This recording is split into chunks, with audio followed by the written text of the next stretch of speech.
Hello everyone. Welcome to UPSC aspirant Nikhil. तो हमने class 6 की पॉलिटी एनसीईआरटी स्टार्ट कर दी थी और हमने पहला चैप्टर फिनिश भी कर दिया था। आप उसको वीडियो जाकर देख सकते हैं। तो आज हम पढ़ने वाले हैं चैप्टर 2, जो कि है अंडरस्टैंडिंग डाइवर्सिटी। ठीक है, ये अंडरस्टैंडिंग डाइवर्सिटी हमने पहला चैप्टर ख़त्म कर लिया था। आज हम सेकंड चैप्टर स्टार्ट करने वाले हैं, डाइवर्सिटी एंड डिस्क्रिमिनेशन। चलिए तो फिर हम स्टार्ट करते हैं। और आप लोगों को ये मालूम ही है कि पूरी सीरीज़ में आपको हैंड रिटन नोट्स मिलने वाले हैं। तो चलिए स्टार्ट करते हैं। तो सबसे पहले हम देखते हैं इसका इंट्रोडक्शन। तो आप लोगों को याद होगा कि मैंने अंडरस्टैंडिंग डाइवर्सिटी में पढ़ाया था आपको डाइवर्सिटी के बारे में, और इंडिया में क्या क्या डाइवर्सिटी पाई जाती है। तो आप लोगों को उसको रिवीजन करिए। देखिए, डाइवर्सिटी में लीड टू डिस्क्रिमिनेशन। अब पूरी कंट्री में डाइवर्सिटी इतनी सारी होगी तो उसमें डिस्क्रिमिनेशन होना जाहिर सी बात है। लेकिन उस डिस्क्रिमिनेशन को हम कैसे हैंडल करते हैं, ये कंट्री कंट्री डिपेंड करता है। Sometimes people are different from others, are teased, laughed और not included in a certain activity और ग्रुप। अब देखिए, डिफरेंस हम इस तरीके से देख सकते हैं कि कुछ माइनॉरिटीज़ को या फिर उनको टीज कराया जाता है, उनके ऊपर हंसा जाता है ना। अब जैसे कि अपनी क्लास का आप एग्जांपल ले सकते हैं। जैसे कि कोई बच्चा वहाँ पर डार्क है थोड़ा सा, है ना, काला टाइप का, तो बच्चे उनको चिढ़ाते हैं, उसके ऊपर हंसते हैं, है ना, और उनको अपने अपने ग्रुप में, अपने प्लेइंग एक्टिविटीज़ में उनको शामिल नहीं करते हैं। तो यही एक टाइप का डिस्क्रिमिनेशन होता है आपका। ठीक है, तो यही हमारी थीम ऑफ द चैप्टर है पूरा, कि डिस्क्रिमिनेशन और डाइवर्सिटी कैसे कैसे कनेक्ट हैं, ये हम पूरे चैप्टर में देखेंगे। तो अब हम बात करते हैं कि हमारे टॉपिक्स क्या क्या होने वाले हैं पूरे चैप्टर में, है ना। तो हमारे टॉपिक्स हैं, सबसे पहला टॉपिक है डिफरेंस एंड प्रिजुडाइज। ठीक है, creating stereotypes, inequality and discrimination, on being discriminated against, है ना। हम देखेंगे कि डिस्क्रिमिनेटेड किस बेसिस पे करा जाता है इसके अंदर। और story of doctor Bhimrao Ambedkar, striving for equality. ये सारे हमारे टॉपिक्स हैं जो हम इसमें पढ़ने वाले हैं वन बाय वन। तो सबसे पहला टॉपिक हम देखते हैं, डिफरेंस एंड प्रिजुडाइज। ठीक है, तो अब आप लोगों को ये प्रिजुडाइज नया शब्द सुनने को मिला होगा। तो बेसिकली इसका मीनिंग मैं आपको अभी समझाऊंगा नीचे आके।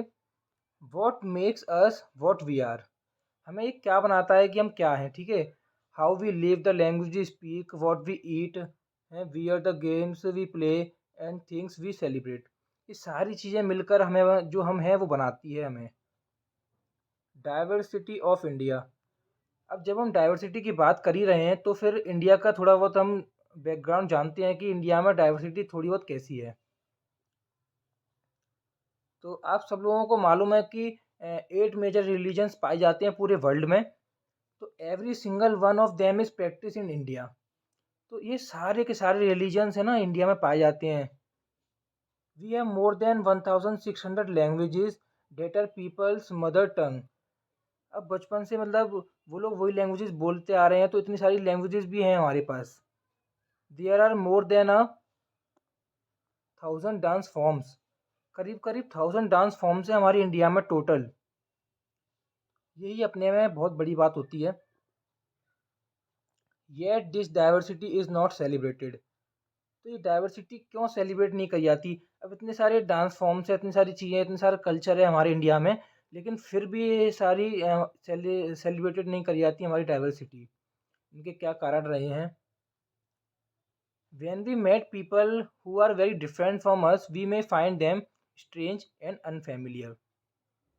तो जब भी हम किसी इंसान से मिलते हैं जो कि हमारे जैसा नहीं है, मतलब हमारे जैसे, मतलब बॉडी का स्ट्रक्चर नहीं है उसका, थोड़ा बहुत अलग है, अलग रिलीजन से है, और तो फिर हम लोग ना उसे स्ट्रेंज मानते हैं और उसके साथ दोस्ती करना नहीं चाहते हैं। ये सबका मतलब ह्यूमन नेचर सा होता है थोड़ा बहुत।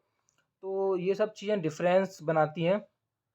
People also from certain altitudes and opinions about other who are not like them.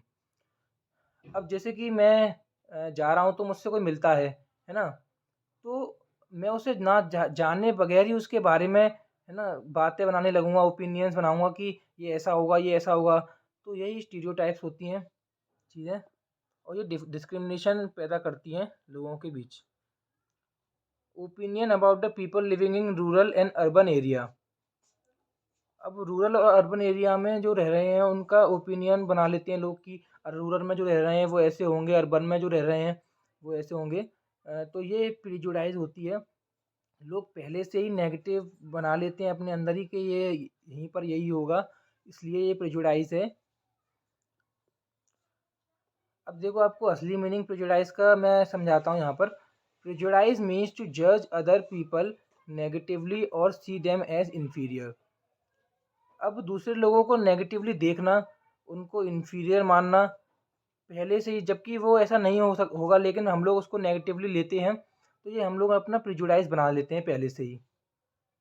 अब देखिए एक बहुत अच्छा एग्जांपल दे रखा है, thinking that English is the best language and other languages are not important. अब हम लोग सोच लेंगे जैसे कि इंग्लिश सबसे बेस्ट लैंग्वेज है, तो हम लोग ये यहाँ पर बना लेंगे स्टीरियोटाइप, और प्रिजुडाइज हो जाएंगे हम यहाँ पर कि इंग्लिश ही सबसे बेस्ट लैंग्वेज है, तो हम लोग दूसरी जो लैंग्वेजेस हैं ना उनको इन्फीरियर मानने लगेंगे, और जो उनको बोल रहे होंगे वो उन लोगों को भी हम इन्फीरियर मानेंगे। ये प्रिजुडाइज होता है। Prejudice in various things. People religion believe the colour of their skin, the religion they come from and accent they speak in the cloth they wear. तो ये सारी चीज़ें प्रिजुडाइज कराती हैं, लोग उनको अलग अलग तरीके से ले लेते हैं, है ना। तो इसी वजह से दिक्कत आती है लोगों को। अब क्रिएटिंग स्टीरियोटाइप्स, हमारा सेकंड टॉपिक स्टार्ट होता है यहाँ पर ही। तो हम एक एक्सरसाइज करते हैं इसको समझने के लिए। What do you think about the given statement which state according to your is appropriate for a boy और अ गर्ल। अब देखिए बहुत ही अच्छा एग्जांपल है, इससे आप लोगों को स्टीरियोटाइप समझ में आ जाएगा कि ये शब्द क्या होता है ना। अब देखिए ये जो मैंने यहाँ पर दे रखे हैं सेंटेंसेस, तो आपको बताना है कि ये गर्ल करेगा कि boy. They are well behaved. Well behaved सुनते ही हमारे दिमाग में आती है कि ये गर्ल ही होगी, है ना। They are soft spoken and gentle, तो ये सुनते ही हम बोलते हैं कि ये सॉफ्ट तो गर्ल ही होती है ना। दे आर फिजिकली स्ट्रॉन्ग, अब फिजिकली स्ट्रॉन्ग की बात आती है तो लोग ये सोचते हैं कि boy. They are naughty, naughty boys माने जाते हैं, गर्ल्स को सॉफ्ट हार्टेड माना जाता है ना। They are good at dance and painting, इनको गर्ल्स को माना जाता है। They don't cry boys, they are rowdy boys. They are good at sport boys, they are good at cooking. अब कुकिंग की बात आती है तो फिर यहाँ पर देखो स्टीरियोटाइप्स हो जाता है, गर्ल का नाम आता है। दे आर इमोशनल, इमोशनल की बात आती है तो गर्ल का नाम आता है ना। तो अब देखिए इमोशनल बॉयज़ भी होते हैं, लेकिन तो यहाँ पर ये स्टीरियोटाइपिंग बनी आ रही है, इसी वजह से बॉयज़ क्या है चुपचाप रह जाते हैं इस चीज़ों की वजह से। तो हमने जितनी भी सारी चीज़ें देखी ना, ये सारी स्टीरियोटाइप्स आती है। आप इन लोगों को एनालाइज करिए इस चीज़ों को। Stereotypes in the giving example we fit all boys and all girls in an image that society creates around us. ठीक है, अब ये सारी चीज़ें स्टीरियोटाइपिंग चली आ रही हैं। अब आप बताइए कि लड़कियाँ ही रोती हैं कि बॉय भी रोते हैं, दोनों चीज़ें रोती हैं ना, लेकिन माना जाता है कि लड़कियाँ ही रोती हैं। ठीक है, तो ये सारी चीज़ें स्टीरियोटाइप्स को पैदा करती हैं। व्हेन अ मिस्टेकन आइडिया और belief is used to fix people into one image we create stereotype. अब जब भी हम पूरे ग्रुप को या एक इंसान को एक ही इमेज में कन्वर्ट कर लेते हैं अपने अंदर ही, तो वो स्टीरियोटाइपिंग हो जाती है ना। अब वो चाहे पूरे रिलीजन को हम कर सकते हैं, किसी पर्टिकुलर ग्रुप को कर सकते हैं, कुछ भी हो सकता है। कुछ एग्जांपल्स और देखते हैं हम, जिससे कि आपको बिल्कुल क्लियर हो जाएगा इसके बारे में। When people say that those who belong to a particular country, religion, race, economic background are stinky, lazy, criminal, ये जितने भी शब्द होते हैं ना, ये सारे स्टीरियोटाइप्स माने जाते हैं। इसकी वजह से स्टीरियोटाइप्स का जन्म मिलता है। अब कुछ चैलेंजेस, कुछ प्रॉब्लम्स हम देखते हैं कि क्रिएटिंग स्टीरियोटाइप जब हम करते हैं तो इससे क्या क्या प्रॉब्लम्स होती हैं। सबसे पहला, stereotypes stop us from looking at each person as a unique identity और इंडिविजुअल। तो स्टीरियोटाइप्स हम करते हैं तो फिर इंसान की यूनिकनेस जो होती है, यूनिक इंडिविजुअल होता है, वो हम लोग उनको एक ही जैसा देखते हैं इंसान को, पर्टिकुलर ग्रुप को, लेकिन उस पर्टिकुलर ग्रुप में भी अलग अलग इंसान होंगे जो कि यूनिक आइडेंटिटी है, उनकी कुछ स्पेशलिटीज़ होती होती होंगी। तो ये बहुत गलत चीज़ होती है। दे fit large number of people into only one pattern और type.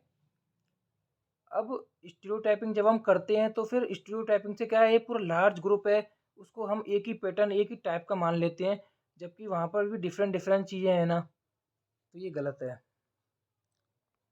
Stereotypes affect all of us as they prevent us from doing certain things that we might otherwise be good at. अब स्टीरियोटाइप्स क्या है, हमें कुछ कुछ चीज़ें से करने के लिए प्रिवेंट करती है जिसमें इंसान अच्छा है लेकिन वो नहीं कर पाता है क्योंकि स्टीरियोटाइप्स की वजह से। तो हम नेक्स्ट टॉपिक देखते हैं, इनइक्वालिटी एंड डिस्क्रिमिनेशन। अब इनइक्वालिटी और डिस्क्रिमिनेशन दोनों शब्दों को हम कंपेयर करके पढ़ेंगे। What do you understand by discrimination. अब डिस्क्रिमिनेशन के बारे में थोड़ा बहुत जानते हैं जिससे कि आपको ब्रॉड ब्रॉड मीनिंग मालूम पड़ेगा उसका। Discrimination is a situation when someone is treated unfairly और differently.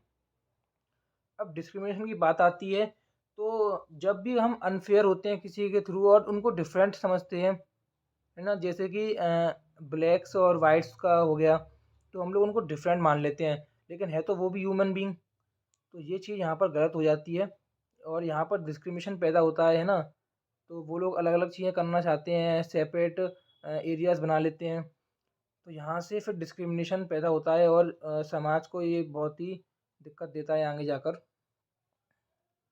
Discrimination happens when people act on their prejudice और स्टीरियोटाइप्स।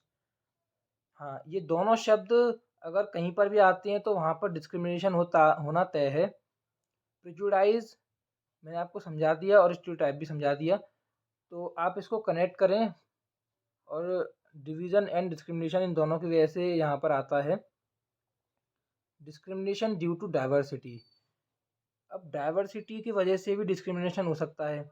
एक कंट्री है इंडिया, तो यहाँ पर तो बहुत लोग यूनिटी रहती है यहाँ पर। अब आप हमारे ईस्टर्न स्टेट्स देख सकते हैं, तो वो लोग कभी कभार डिमांड करते हैं कि हमें सेपरेट कंट्री बना दिया जाए, है ना। तो डिस्क्रिमिनेशन, क्योंकि उनको डिस्क्रिमिनेशन फेस होता है ना, इसी वजह से वो लोग इसका डिमांड करते हैं। तो बहुत सारी प्रॉब्लम्स आती हैं इसकी वजह से। अब पहले चैप्टर में हमने पढ़ा था समीर एक एंड समीर दो, आप उससे भी समझ सकते हैं इस चीज़ को। Basis of discrimination. अब डिस्क्रिमिनेशन होता क्या है, उसका क्या क्या बेसिस है डिस्क्रिमिनेशन का, ये हमें देखना है। तो सबसे पहला लैंग्वेज।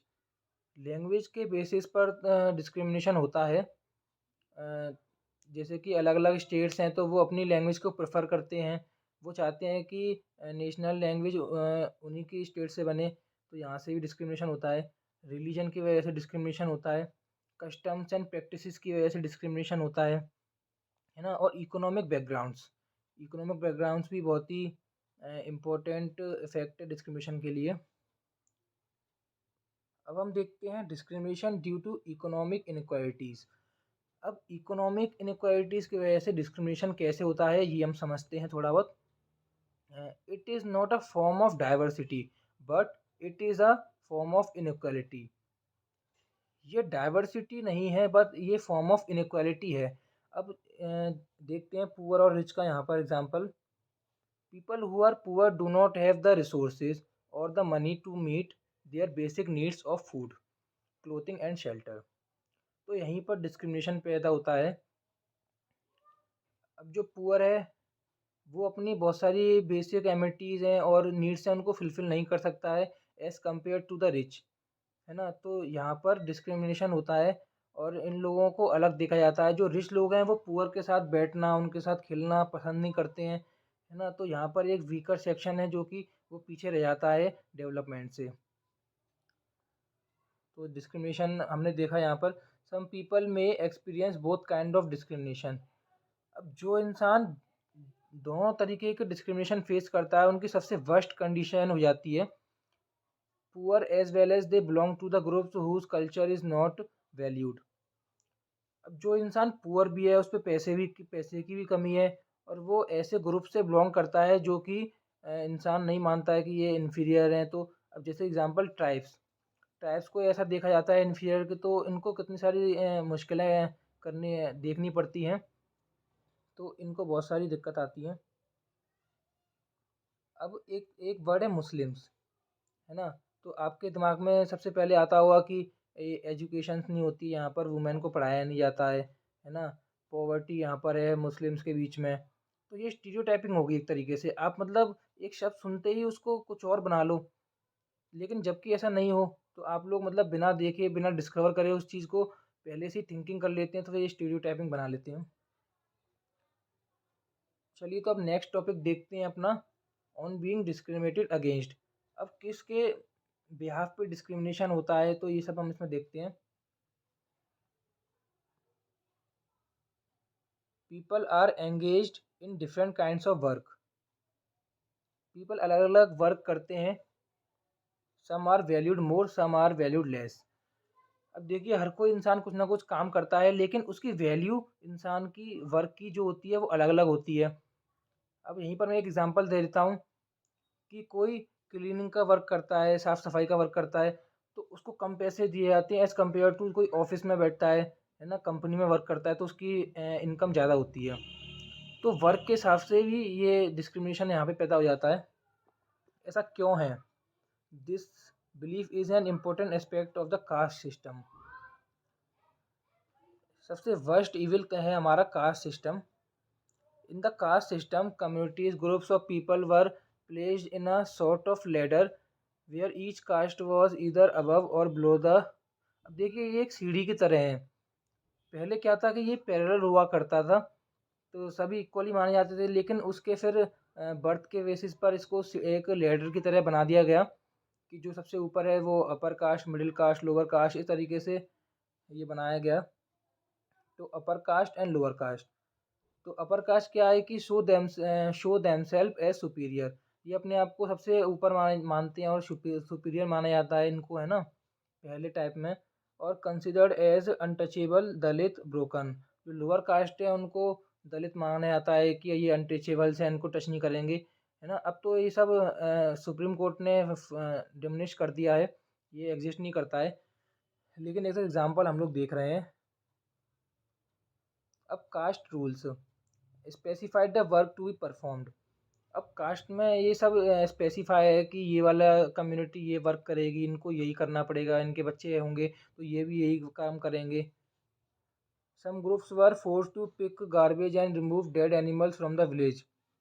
अब पहले टाइम पे कुछ कम्युनिटी हुआ करती, तो उनको वही काम करना पड़ता था कि उनको गार्बेज है, इनको ट्रीट करना है, कोई एनिमल अगर उसकी डेथ होती है तो ये वही लोग उठाएंगे, है ना। तो ये चीज़ हो गई है ना। But they were not allowed to enter the homes of the upper caste or take water from the village well or even entire village।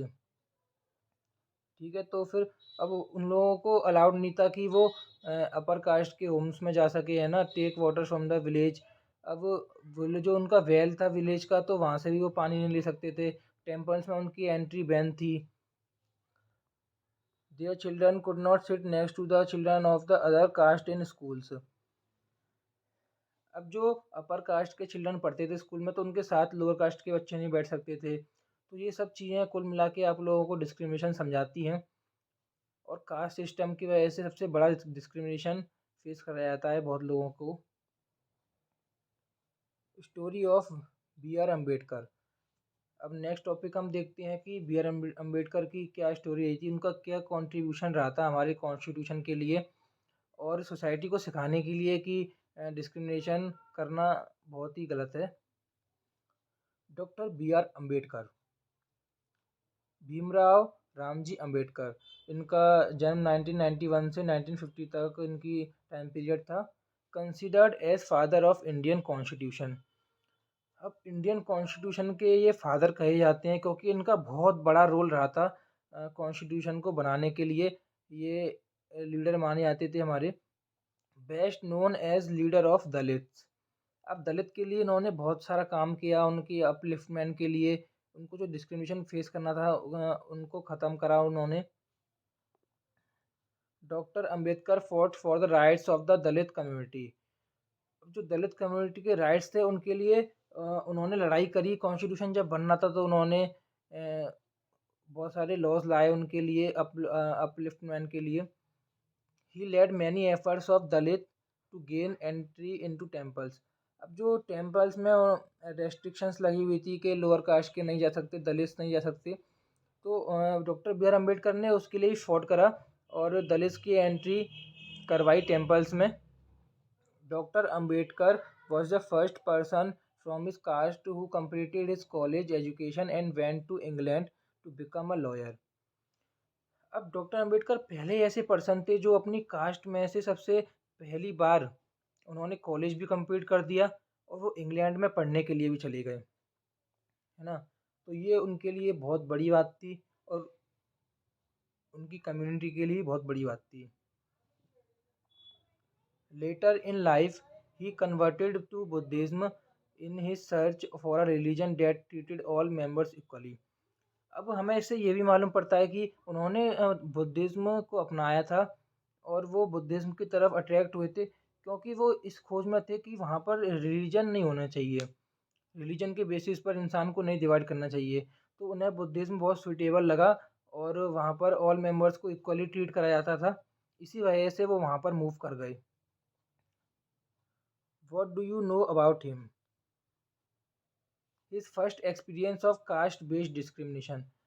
अब ऐसा तो है नहीं है कि डॉक्टर भीमराव अंबेडकर को कभी भी डिस्क्रिमिनेशन फेस नहीं करना पड़े, है ना। डिस्क्रिमिनेशन उन्होंने भी फेस करा था जब वो छोटे थे। तो हम इसके बारे में थोड़ा बहुत जानते हैं, उनकी उनकी स्टोरी क्या रही है।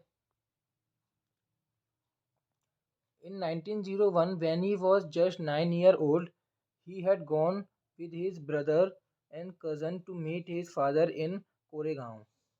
ठीक है, अब ये पूरी स्टोरी बुक में दे रखी है लेकिन मैं आपको समझा दे रहा हूँ कि जब वो अपने फादर से कोरेगांव के लिए मिलने जा रहे थे तो वो ट्रेन में बैठे हुए थे। तो वहाँ पर एक टीसी आता है टिकट देखने के लिए। तो जब तक टीसी को ये मालूम था कि वो शायद दलित में बिलोंग नहीं करता है, उन्हें लगा कि वो एक ब्राह्मण फैमिली से है, तो वो उन्हें अच्छी तरह से ट्रीट करते रहे। लेकिन जब उन्होंने उनका नाम पूछा और उन्हें मालूम पड़ा कि दलित फैमिली से हैं तो उनके बिहेवियर में थोड़ी रूडनेस आ गई। तो ये डिस्क्रिमिनेशन डॉक्टर भीमराव अंबेडकर ने भी फेस करा हुआ है अपनी लाइफ में, है ना।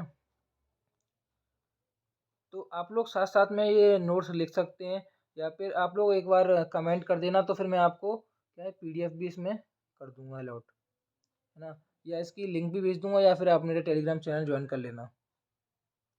अब नेक्स्ट टॉपिक हम अपना देखते हैं, striving for equality, struggle for freedom. अब फ्रीडम के लिए स्ट्रगल, ठीक है। Struggle against British rule. अब जब ब्रिटिश का रूल था तब भी हमने स्ट्रगल करा था इक्वलिटी के लिए, स्ट्रगल फॉर इक्वलिटी, है ना।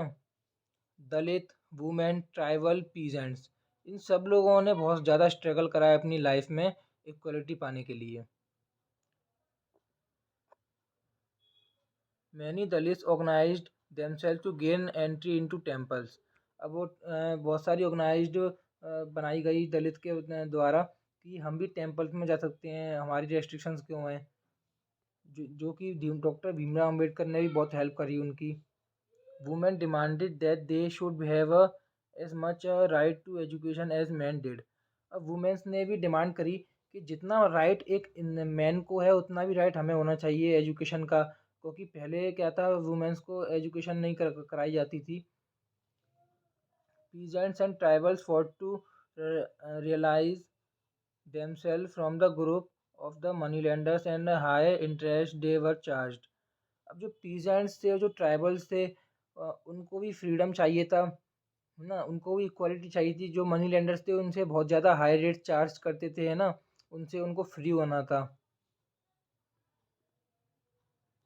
अब हमने क्या अचीव करा, है ना। India got independence in 1947। Our leader too were concerned about the different kinds of inequality that exist। अब हमारे लीडर्स को भी मालूम था कि कौन सी दिक्कतें इंडिया ने देखी हैं, ठीक है। तो उन्होंने उसी तरीके से हमारा कॉन्स्टिट्यूशन भी बनाया। वो सारी दिक्कतें जो हमारे इंडिया ने फेस करी थी ब्रिटिश पीरियड के द्वारा, तो वो सारी प्रॉब्लम्स का सॉल्यूशंस हमारी इंडियन कॉन्स्टिट्यूशन में उन्होंने रखा। Leaders set out a vision and goal in the constitution to ensure that all the people of the Indian were considered equal. अब जब लीडर्स ने देखा तो उन्होंने एक गोल रखा हमारा कॉन्स्टिट्यूशन का कि जितने भी हमारे पीपल हैं ना, दलित होगा, कौन सा भी रिलीजन हो, कोई भी लैंग्वेज हो, कोई भी कास्ट हो, कोई भी कलर हो, सब लोगों को इक्वल रखा जाएगा हमारे कॉन्स्टिट्यूशन के बिहाफ पर। तो इसी चीज़ को याद रखकर हमारा कॉन्स्टिट्यूशन बनाया गया था। Equality is recognized as key value. Equality को एक की वैल्यू रखा गया हमारे कॉन्स्टिट्यूशन में। Untouchability is seen as a crime and has legally abolished by law. Untouchability को बिल्कुल ख़त्म कर दिया गया लॉ के द्वारा। Constitution also pledge responsibility on the government to take specific steps to realize this right to equality for poor and other such marginal community. अब जो कॉन्स्टिट्यूशन बनाने के टाइम पर ये स्पेसिफाई रखा कि जो भी इक्वलिटी है, जो पुअर और रिच में गैप बना रही है, तो वहाँ पर इक्वलिटी लाई जाएगी। और जो मार्जिनलाइज कम्युनिटीज़ हैं, जो पीछे रह चुकी हैं, उनके लिए लॉ बनाया जाएगा और उनको भी इक्वलिटी फेस कराई जाएगी। ठीक है। Respect for diversity was a significant element in ensuring equality. अब डाइवर्सिटी के रिस्पेक्ट रखना, ठीक है, तो वो भी एक एलिमेंट था कि इक्वलिटी यहाँ पर भी कराई जाए। एक सेकुलरिज्म रखा गया कि हमारी पूरी कॉन्स्टिट्यूशन में कोई भी एक भी रिलीजन को प्रेफरेंस नहीं दिया जाएगा, सारे धर्म इक्वल माने जाएंगे। तो इससे कंक्लूजन हम देखते हैं यहाँ पर, कंक्लूजन क्या रहा पूरे उसका। Equality is a value that we have to keep striving for and not something which will happen automatically। अब इक्वलिटी ऐसा नहीं है कि हमने बोल दिया तो हो गया। इक्वलिटी एक ऐसा शब्द था जो इसके लिए हम लोगों ने बहुत सारी स्ट्रगल करा, बहुत सारी मेहनत करी, जब जाके इक्वलिटी आई। और ऐसा नहीं था कि इक्वलिटी तो अपने आप ही हो गई। उसके लिए हमने बहुत ज़्यादा मेहनत करी थी, हमारे फ्रीडम फाइटर्स थे, उन्होंने बहुत ज़्यादा मेहनत करी थी। तो इसी के साथ हमारा ये चैप्टर कंप्लीट होता है ना। तो ये सारी चीज़ें हमने देख ली इसमें, और कोई भी टॉपिक रहा नहीं है। तो सेकंड चैप्टर हमने ख़त्म कर दिया, डाइवर्सिटी एंड डिस्क्रिमिनेशन। और जो ये नोट्स हैं, तो मैंने इस हिसाब से नोट्स बनाए हैं कि जब आप इन नोट्स को पढ़ लोगे ना, तो आपको एनसीईआरटी का एक एक पेज है ना रिवाइज हो जाएगा। आपको एनसीईआरटी रीड करने तक की भी ज़रूरत नहीं पड़ेगी। अगर एक बार आप एनसीईआरटी पढ़ लोगे, उसके बाद जब भी आप नोट्स पढ़ोगे, तो आपको पूरी एनसीईआरटी मेमोराइज हो जाएगी। इस तरीके से मैंने ये नोट्स बनाए हैं, और आप लोगों की मेहनत बचेगी। जो यूपीएससी के लिए प्रिपरेशन कर रहा है, 6 to 12 की एनसीईआरटी पढ़ रहा है, उसके लिए बहुत ज़्यादा बेनिफिशियल रहेंगे ये नोट्स। और जो क्लास 6 में है जो स्टूडेंट, उसके लिए तो है ही इम्पोर्टेंट। ठीक है। तो चलिए फिर मिलते हैं नेक्स्ट चैप्टर। अगले चैप्टर हम पढ़ेंगे नेक्स्ट वीडियो में। तो आप लोग चैनल को सब्सक्राइब करिए, और कोई भी कमेंट हो कमेंट करिए, और कोई भी दिक्कत हो तो बताइए मुझे, उसी हिसाब से फिर हम वीडियो देखेंगे। Thanks for watching.